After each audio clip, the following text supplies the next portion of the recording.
before we get into this game, I do want to say for all the families that are being affected by that hurricane in the state of Florida and all through Georgia, the Carolinas and everything else, God be with them all and all the things that are going on, because that thing, I mean, where that thing's done and when it's, going through it all week, and I pray to God everyone ends up all right, get that thing over with. Wish that thing would break up and go. But Florida State, Miami, isn't it? About the best I can say. People ask me what you thought. I said it's Florida State, Miami. It always is. It doesn't matter what the records are, what goes on. Somehow, some way, that thing comes down in the end. It's a one-play deal, and the thing I want to commend our kids for. You can't say they did not play hard, they did not play with fight, they did not play with guts. We didn't always perfect. We got a lot of things to clean up still in all three phases of our football team, and we know that. We're a work in progress. But at least that heart and soul is there, and that's what we build our program on: toughness, effort, discipline, and pride. And that's the four things that we talk about all the time. They play with every one of them. We ask them every time you get knocked down, get up today. And they did it. And to get up right there at the end and block an extra point when the game could have, the minute 38 and the tie, to do that, I mean, that's a lot of character. Our defense, Charles Kelly and the defense, I thought was outstanding today. They did some really nice things and they got put in a bad situation with a punt return right there. They did a good job on that. We got to get that fixed. We had a chance to score down there early in the game and threw a pick. And they got momentum and that's one drive they got. Our kids battled, and then we got to score before half and got it back to a 2-score game, got 10 points, and then I got the critical interception in the end zone. That was a big play right there for our guys to get that, and then we go down and get a touchdown, and then get back in the game and get the lead, and then we have a chance to put it away, and they hang in there, and you knew it. You could just see, I could just sense the game. I said, they're either going to score, we're going to have to go in 2 minutes, it's going to be a goal line stand or something. I could just feel how the game was going, and but that's Miami, Florida State. They got a great team. Mark's done a great job with those guys. They played hard.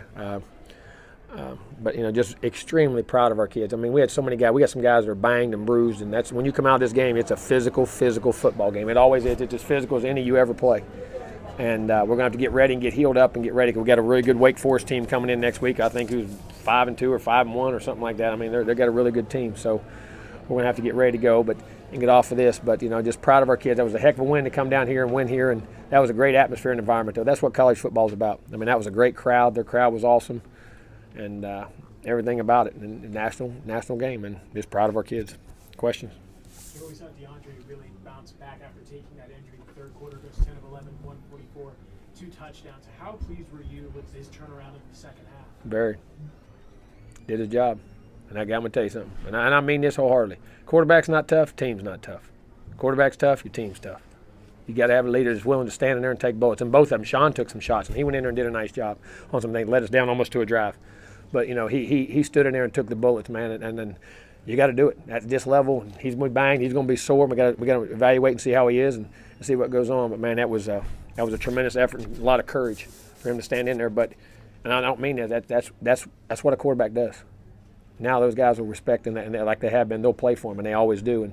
And when a guy does that, they're going to play hard for you. What do you think was different for him in that second half? Excuse me? What do you think was different for him in the second half in terms of him moving the ball and just kind of being able to? Well, he moved it the first quarter a little bit till he got hurt.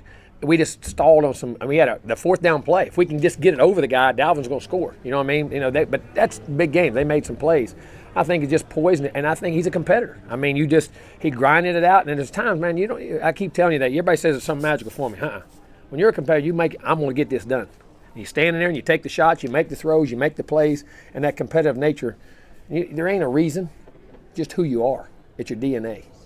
That's what his DNA is. You guys lost, obviously, a couple of tough games this year, but what does the performance tonight show you that can lead to more wins here down the road? They're bonding together. They're feeling the pride. The competition level. Keep getting up. And again, it goes back to what we built the program on: toughness, effort, discipline, and pride. And I talk about that all the time. And that's all we talked about. Keep getting up. Because I can't, the scoreboard's going, when you do those intangibles, the scoreboard takes care of itself. That's the process that we talk about all the time. And there's a lot we got to clean up. But the heart and soul of the culture of the team, that's what they're finally starting to get it. And how hard it is. And tonight, I hope they can feel that, because I hope they want to remember that feeling again. They got to do it again. Jimbo, what kind of play for DeMarcus? He went into the season, wanting to finish his senior year off on a great note. The 2 losses obviously affected him, but for him to make this play again. He isn't a great note. I mean, great notes, again, championships are goals. That's not why you play the game. You play the game to get better. You play the game to be part of a team, and he's getting better. And I mean, if there's something better than what he got tonight, we don't know how this season plays out. Let's just go play football and play Wake Forest next week. I mean, everybody's so outcome-oriented. We're not outcome-oriented. I never have, never will be. And he's getting everything out of his senior year that he wants out of it. He's making it a heck of a year. What does it mean to this program to beat Miami 7 years in a row? You know, it's almost, I mean, I don't comprehend it. I guess it's something special because I know how many times Florida State was on the other end of those games for so many years. But, you know, they're a great team. It's just a great rivalry, and I have great respect for them. And to be able to do that, I'm very proud of our kids and our organization. One thing you really stressed this week was physicality in the offensive line. Did you like your improvement there, especially from half one to half two? Sometimes. Sometimes we did offense, defense line. I mean, we still got to continue to be physical, and because that's the name of the game. That's how we're going to move the ball and start to play actions and all the things we do. But we're making progress. Dalvin Cook, 209 total yards on that touchdown from DeAndre Francois. We have to say about his effort tonight. Dalvin Cook. I say it every week. I mean, that's just who he is. What do you have rushing? 150? Wow. I mean, 27 carries. He's a warrior now. I mean, he is. He can do it. He can catch it. He's one of the special players in this country, and I'm glad he's on our team. I know that. I think it's been about Dalvin, especially playing Miami, where he's just had these sort of, in a lot of ways, these backbreaking games and just really put Miami behind the 8 ball and has led you to big. That's who he is. Again, it's in his DNA. He's different. I mean, he's got a look in his eye. He has a switch inside him that he can rise to occasions and do things, and he does it. And you know, this is one he loves to play, and he wants to do good down here. And I mean, it's just who he is. It's in his DNA. I mean, the fact that he's now added, like, I guess, the reception aspect to his game. I mean, how much more dangerous did that make him? Well, and it makes us as a team because he can create big plays, but then all of a sudden you got to go play him and let somebody else not get double coverage, and they make a play here or there. I mean, you know, it's just him continuing to grow in his respect for the game and not being content on who he is. I mean, he could say, hey, I can run it, I'm content. He wants to continue to get better, and I think it sends a great message to our other players who say, you know, this guy's as good as anybody in America, but he just keeps getting better. Why can't I take that same attitude? Jimbo, how badly do you feel like your defense needed a performance like tonight? I think they did big time. I mean, I think that Charles Kelly and those guys, again, I've said it all along. They're in the right plays. The guys want to do well. They just got to relax and learn to play well and have the confidence to do it. And they'll get confidence as they continue to grow. And we're not perfect. We still got a lot of things to work on. We just got to go work and keep getting better at what we're doing. But I was extremely proud of our defense. I mean, the big stops and the things they did today, I mean, they played their tails off. How big was that score right before halftime? Really big. Got momentum, got confidence. Because even you felt you blew some opportunities moving the ball, and you sit and you say, man, we're still 2 plays away. It's 13-3. You got the ball. You know what I mean? You're still 2 plays away, and it was critical. It really was. And give us the confidence to finish the drive. That's by far the best your run defense has been this season. It looks like, especially up the middle. What do you attribute that to? Just Practicing with better habits. Yeah. They're playing better, and we're trying to do exactly what we're coached. Straining, gut. I mean, I got to tell you, when you get down, like when you max out in the weight room or something, man, your eyeballs are sore, your guts are sore. That's where you got to play every play. You got to learn to lay it on the line. And inside, there ain't no easy way to play football. Whenever somebody comes up with an easy way, please tell me, okay? It's hard, it's tough, it's nasty. That's why special people play it.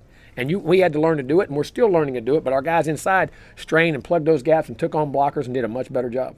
Coach, you always stress the importance of the last drive of the first half and the first drive of the second. After the offense kind of sputters at the beginning of the second half, how big was it to get that turnover? It was critical because we gave them one, and they gave us one. We each turned it over, and the red zone was big, and then we took it right back and scored. And then we got a momentum again and started scoring and moving the football very consistently. It was huge. Again, our defense, not worrying about anything else, just playing, and playing as a team. That's what they're doing, playing as a team. So you also had some guys go down. Matthew gets ejected, and Nate goes down. Herman Lane comes in and plays big. Ironman was ready to play anyway. We've had him in the secondary. He's doing a good job at safety, and actually there's some more natural things over there, and it's physical. Doing better. And I think we got both guards got banged up, 69-72. The quarterback's banged up. That's a Miami game. Did you like seeing what happened at the coin toss from your team? I know you don't want your team to get in altercations, but there was some barking back and forth and your team getting on the field. Did you like seeing that? If they don't, they ain't going to play here. I'd rather them bite when the game goes on. I ain't in for all that junk, but I ain't going to sit there and take it either. How do you monitor the last? They ain't made that way. And if they are, we got a problem. Coach, how do you monitor the last 2 minutes of the game, when you guys have the ball? That's what you don't realize. They got 3 timeouts. We're backed up on the 12-yard line. A punt right there, and they get a field goal. I mean, we hit the quarterback run. We had a great block by Freddie. The guard pulls DeAndre, his legs, being able to create that mix. But you know what else? Who'd you fake it to? You faked it to 4. They got to respect it.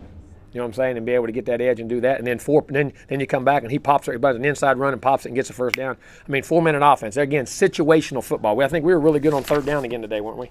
9-17. Red zone, we're 3 or 4. Unfortunately, we had to pick, and that was just on a missed signal. We signaled the wrong protection in on it was a two Roger. In other words, a tight end should have been free in the flat, and Sean thought he was going to go, and we signaled 2 Louis. It was this, heard it wrong, and it had a chance to be a touchdown, and it cost us a pick. You know what I'm saying? That's the only time in the red zone we didn't score. So, we got a lot of things to clean up, but red zone, third down, ran the football, managed 4 minutes, got 2 minutes before the half. Again, situational football and understanding the game where you can steal games and win games. But again, that was a heck of a game. Sorry. What was your mindset before that extra point was blocked? I mean, are you trying to just gear up the offense? Well, no, I told him we got to see where we get the ball. We got to be smart. We're going to go 2 minutes, but at the same time, we're in a tie game. If we're in a tie game, you got to take what's there. If it's not, it's the worst thing. We punt it. You go away. You got to play smart there, and we got to see where we get it to see what we're going to do, whether it's going to go 4 wides or 3 wides. And then we had a couple timeouts left, which was good. So I said, don't be surprised if we don't try to pop a run or a gap run. Sometimes if they're in prevent defense, we check to it, try to gap a run, and go. So I was just thinking about what we had to do and where we had to go. What was your thought when you saw the block? All right, now we got to get 2 first downs. I knew they had 3 timeouts, and we had to get 2 first downs. I'm sorry? What did you see on it? Looked like I got pressure up the A-gap on that A-gap, B-gap right up inside. Same thing we did last week when we got that big block. I mean, that's 2 weeks in a row they've come up with big blocks. Again, you talk about our defense all you want and how they haven't always played as well. But I'm going to tell you what, their heart was there. Even what they did last week, even to go get a block PAT in a situation like that. I mean, we're not perfect, but we'll be there. Jimbo, after DeAndre started warming up, he came over and talked to you. Was he assuring you that he could play? That's what I told. I said I wanted to see, and what can he told me he could do everything, and I said okay, we'll see. And I wanted to be a little early, in the beginning. He took a couple shots and he took them, and What are you looking he'll be for? sore. What are you looking for? Because sometimes a guy will tell you can play if you can't You play. can tell in his eyes. You look right in his eyes. When you're in battle with a guy, when you're playing somebody, you ever get in a fight with a guy, you ever do anything, you can look in his eyes and tell you got him, he got you, or if he's coming at you. Just read his eyes. Jimbo, thoughts on Irwin Lane stepping up and playing safe? Real happy with him. He's done a great job the last 2 or 3 weeks, learned it real quick, and it's very natural, some things he's doing there, tackles well, good size. I like what he's doing. Jimbo, you had 3 true freshmen play significant minutes. Kyle Myers, Blunt Taylor, and Dontavius Jackson. What are your thoughts on their performance tonight? Very happy. They're earning time. We told them. Ain't no age limit on playing. I ain't seen one in the rule book yet. And the more you need, you get them in there. And we need to rotate guys. We need to develop guys. And if other guys ain't getting it done, we're going to make rotations. But we'll also keep other guys fresh. And we got to develop those guys. Did your team go up tonight? Seem to. We'll find. You know what I'll find out? I'll find out this week in practice. I'll find out this week in practice if they grew up. They can put this behind them and go get ready for Wake Forest, who's got a really good football team. Because we'll celebrate tonight and then it's over with. We need to get ready to go. We need to heal up, get our rest, get our sleep, and do what we need to do to get ready to play Wake Forest. It's one. At the end of the day, it's a great win, but guys, it's one win. It's one game. Okay. I think of more against the flow plays like the one that you hit Cook on. I'm sorry? Against the flow, where you had them going one way and you took them back the other. The thing that it's hard against them to do, they play so hard and scrape those backers. It's hard to get the time to throw it back. You know what I mean? We had to create a formation where we could get an extra blocker and get and he still took a shot. Remember, he got a late hit on it. I mean, those things are nice, but man, they're hard to get off sometimes. I mean, they're feast or famine. You know what I'm saying? But we had to have it, and we tried to scheme it up, and we were able to get it. Maven made the catch on third down. Oh my Lord! I'm gonna tell you what now. What a play that was. I want to say that was a heck of a play. I'm gonna tell you what, that guy is getting better and better and better. Him and those guys Bruce is doing a good job with those guys, and very proud of him. And he's going to continue to grow, and he's really starting to really grasp what we want out of a football player and what he can do. Because that guy is eat up with ability now. I mean, eat up with it. Good. Yep. Thank y'all.